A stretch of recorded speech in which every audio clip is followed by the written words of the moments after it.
મોદીજી, હું મારા બાળકો વગર નથી રહી શકતી, મને પાકિસ્તાનથી ભારત પાછી બોલાવી દો. આ શબ્દો છે એક પાકિસ્તાની મહિલાના જે પાકિસ્તાનમાં ફસાયેલી છે.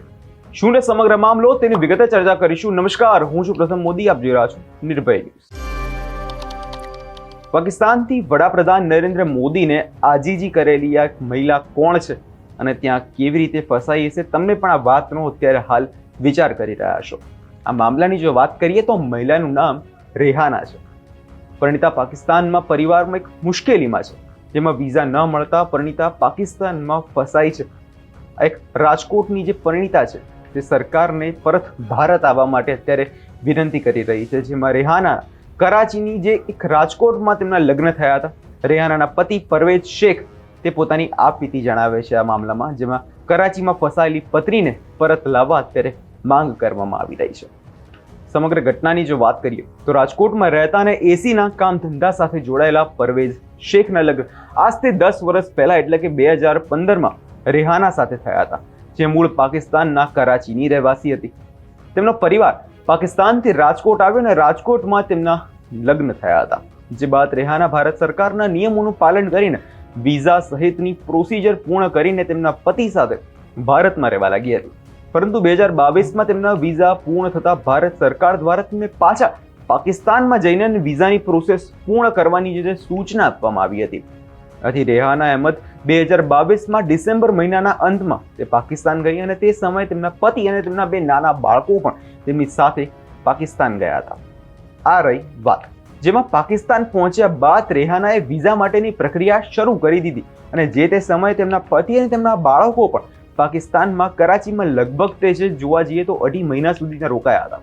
જોકે રેહાનાને ત્યાં વિઝા મળવામાં કોઈ મુશ્કેલી આવી હતી અને બીજી તરફ ભારતીય નાગરિક એવા રેહાનાના પતિ પરવેઝ શેખ અને તેમના 2 બાળકો પણ જે તેમની સાથે ગયા હતા અને તેમના વિઝા જે પાકિસ્તાનમાં જે વિઝિટિંગ વિઝા હોય છે તે પૂરા થવા આવ્યા હતા. એટલે પતિ પરવેઝ શેખ અને તેમના બંને બાળકો ભારત પાછો આવવાનો એક નિર્ણય કર્યો. પણ રેહાનાના વિઝા રિન્યુ ન થવાને કારણે તે રેહાના પાકિસ્તાનમાં ફસાઈ ગઈ. સાંભળીએ આ વિષયના લઈને રેહાનાનું શું કહેવું છે અને તેમના પતિ પરવેઝ શેખનું શું કહેવું છે.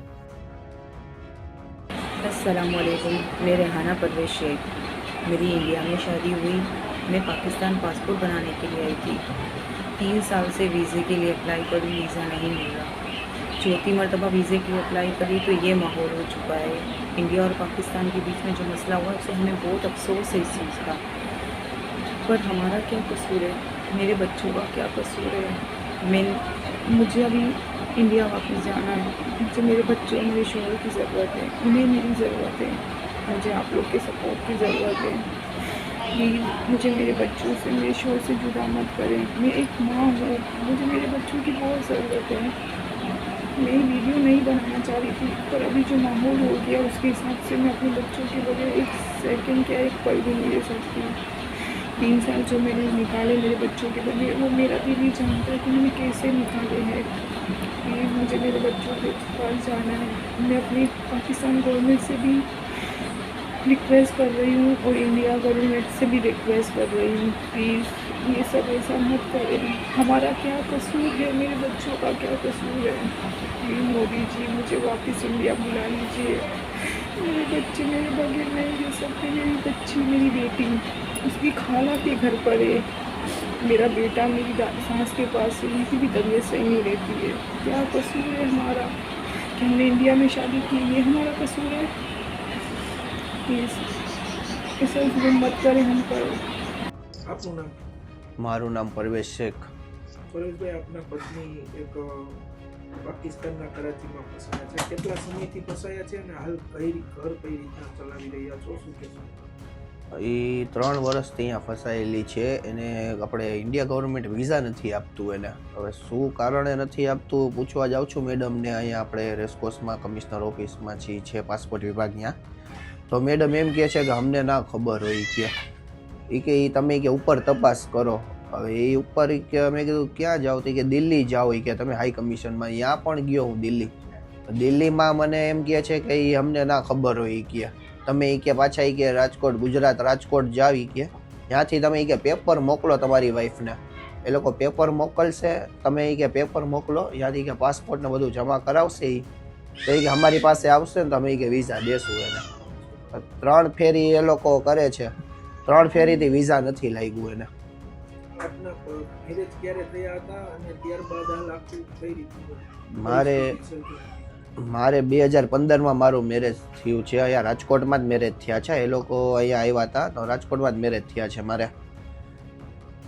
ને પછી એના પછી તો બહુ સારા 2022 સુધી તો જિંદગી સારી જ ગુજરી ગઈ છે, સમજી લ્યો ને. બહુ વ્યવસ્થિત જ, કાંઈ મુશ્કેલી નહીં કે એવું કાંઈ નથી.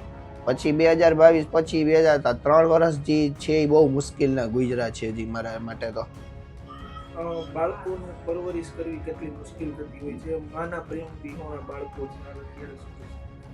બહુ મુશ્કેલ પડે છે, બહુ એટલે બહુ. અત્યારે તો 3 વર્ષમાં કેમ કે માં હોય છે અત્યારે તો.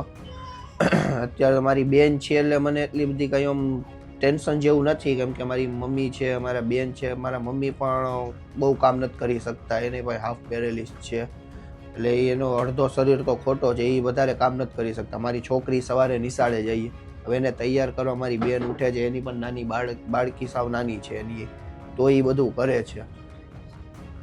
સરકાર પાસે શું અપીલ માંગે છે? સરકાર પાસે તો એ જ અપીલ છે કે એને બસ વિઝા દે ને કાંઈક એવું રિસ્પોન્સ, કાંઈક વિડીયો જોઈને, છોકરાઓને જોઈને, મને જોઈને, મમ્મીને જોઈને કાંઈક એવું એ લોકો કંઈક કરે, કાંઈ નિર્ણય લે કાંઈ. બસ એ જ છે કે વિઝા એને આપી દે એને.